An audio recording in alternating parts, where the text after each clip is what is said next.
Hello everyone, and welcome to this session. Today we will discuss the concept of a deferred annuity.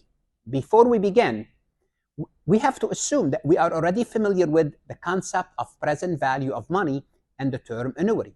As a quick recap, an annuity is a series of payments made at regular interval, the same interval.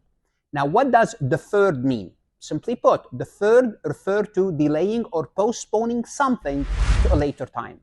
In the context of a deferred annuity, we are calculating the present value of an annuity that does not start immediately. It begins after a delay or a period of time. The concept, like many others, it's a practical application of the time value of money that you need to be familiar with. Just like we computed the price of the bond, we need to compute the price or the value of a deferred annuity.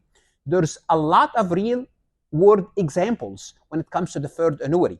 Retirement planning, insurance, many investments don't start to pay you money until a future date, 2-3 years. Some businesses don't provide cash flow until 5 years down the road or 3 years down the road. This is a form of a deferred annuity. So your job is to learn how to compute the present value of a deferred annuity as an application of the time value of money. Let's go ahead and get started. Before we proceed any further, I have a public announcement about my company, farhatlectures.com. Hello, my name is Farhat. You are here because you are either an accounting student, a finance student, or someone who's studying for their CMA or CPA exam. Great. You are looking for some additional help, and we can help you. I strongly encourage you to visit my website, farhatlectures.com. I offer additional lectures, resources, including PowerPoint slides, multiple choice questions, in some circumstances, exercises, and true-false questions.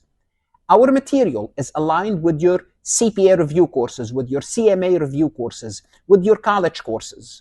I offer a risk-free trial that you can try to find out whether my website can help you or not. If you find it helpful, you subscribe, you keep your subscription. If not, you cancel and your risk is free. If you like this recording, if you like my lectures, you would like what's on the website, give me a chance to help you with your college courses as well as professional certification. I hope to see you on the website. So what is a deferred annuity? A deferred annuity is where the payments or receipts start after a specified delay. What does that mean? Let's look at an example. Let's assume we're looking at a time frame, and this time frame reads 0, 1, 2, 3, 4, 5, 6, 7. It does not matter. Those are the periods. Those could be years or month or whatever you are trying to compute. No payment or receipts for that matter occur the first 3 years. So any payments or receipt, they start at year 4, 5, 6, and 7. So this is what we called a deferred annuity. So it's an annuity, but it does not start until several years down the road. Now the question is, how do we compute this annuity? Well, we have to compute either the future value or the present value of a deferred annuity. Here's the good news. For the future value calculation is the same as regular annuity. You calculate the future value of the payment directly without needing any adjustment for the deferral, because there's nothing to defer. If you want to know, let's assume these are receipts. If you want to know the future value of year 4, 5, 6, and 7, you have a 4-year. Look at the interest rate and find the future value of those. When it comes to present value of a deferred annuity, there's a 2-step process. First is you compute the present value of the annuity at the future start date. Then you compute the present value of this amount, of the present value of the annuity, as a single amount. Let me show you real quick, then we'll work an example. Simply put, what you do, it's a 2-step process. First, you find the present value of this annuity at date 3 as an ordinary annuity. Then you find the amount, whatever you find the amount here, then it's a single payment problem. The best way to illustrate this is to look at an example.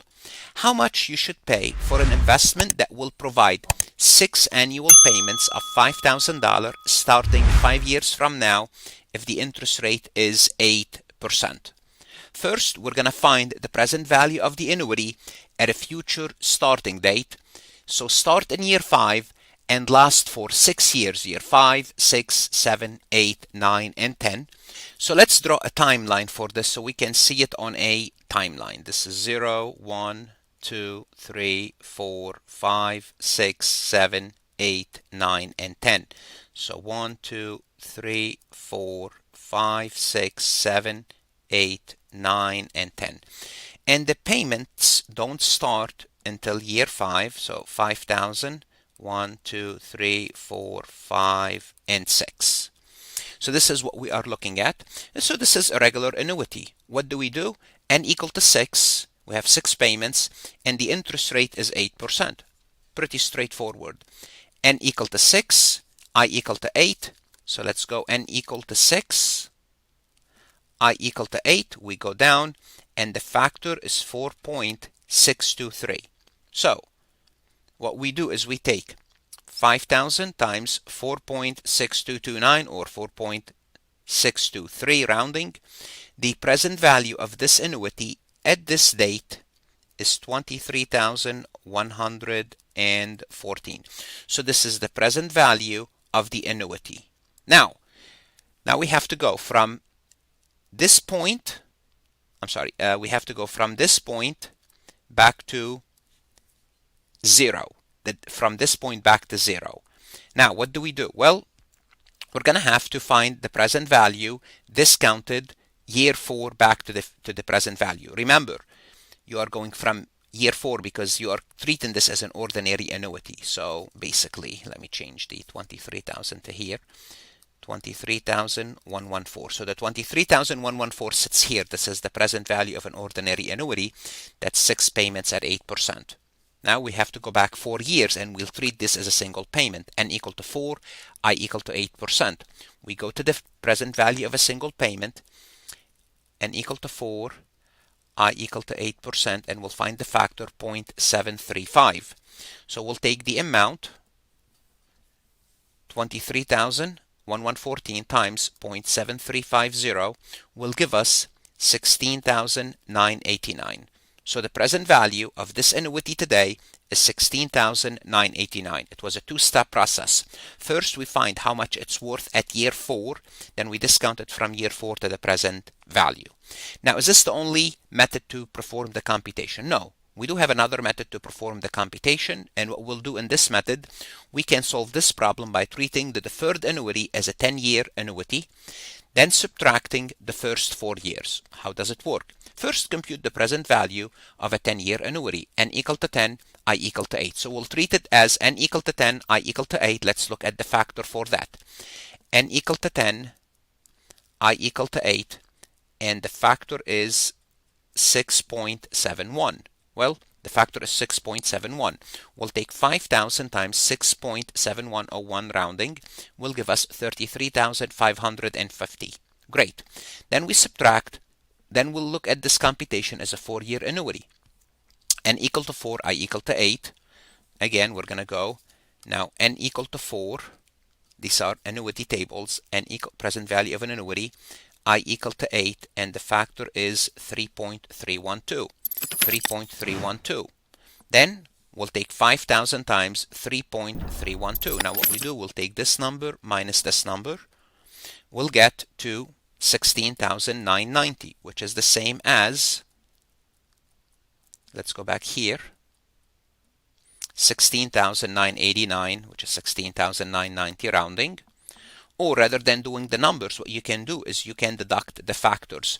So since we found the factor 6.7101, 3.3121, so you can take 6.7101 minus 3.3121. The factor is 3.398. Take the 5,000 times the net factor 3.398. You will get exactly 19,990. And this is as difficult as it gets when it comes to, you guessed it, deferred annuity. So the deferred annuity, you might see it in your finance course, accounting courses.